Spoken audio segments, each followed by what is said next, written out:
আসসালামু আলাইকুম, শুভ সন্ধ্যা। সবাই কেমন আছেন?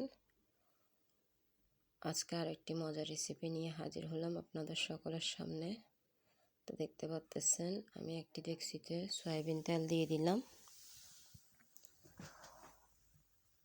আর আজকে আমার রেসিপিটির নাম হচ্ছে মূলার ডাঁটা শাক ভাজি।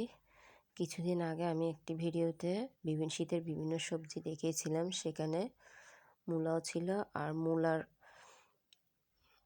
মধ্যে যে ডাঁটা শাকটা থাকে সেই শাকটাই মূলত আমি আজকে ভাজি করব।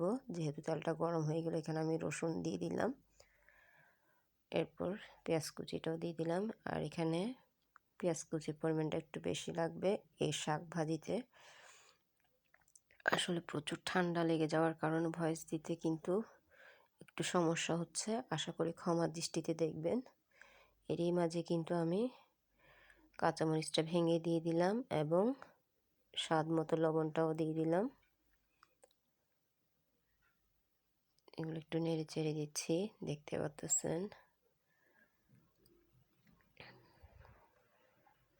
খুবই মজাদার শাক এটি এবং গরম গরম ভাতের সাথে খেতে খুবই ভালো লাগে এই শাক ভাজিটা, দেখতে পাচ্ছেন। আসলে ঠান্ডা লাগার কারণ হচ্ছে আমাদের এখানে একবার গরম একবার ঠান্ডা, এই ওয়েদারটার কারণেই কিন্তু এখন সবাই অসুস্থ হচ্ছে।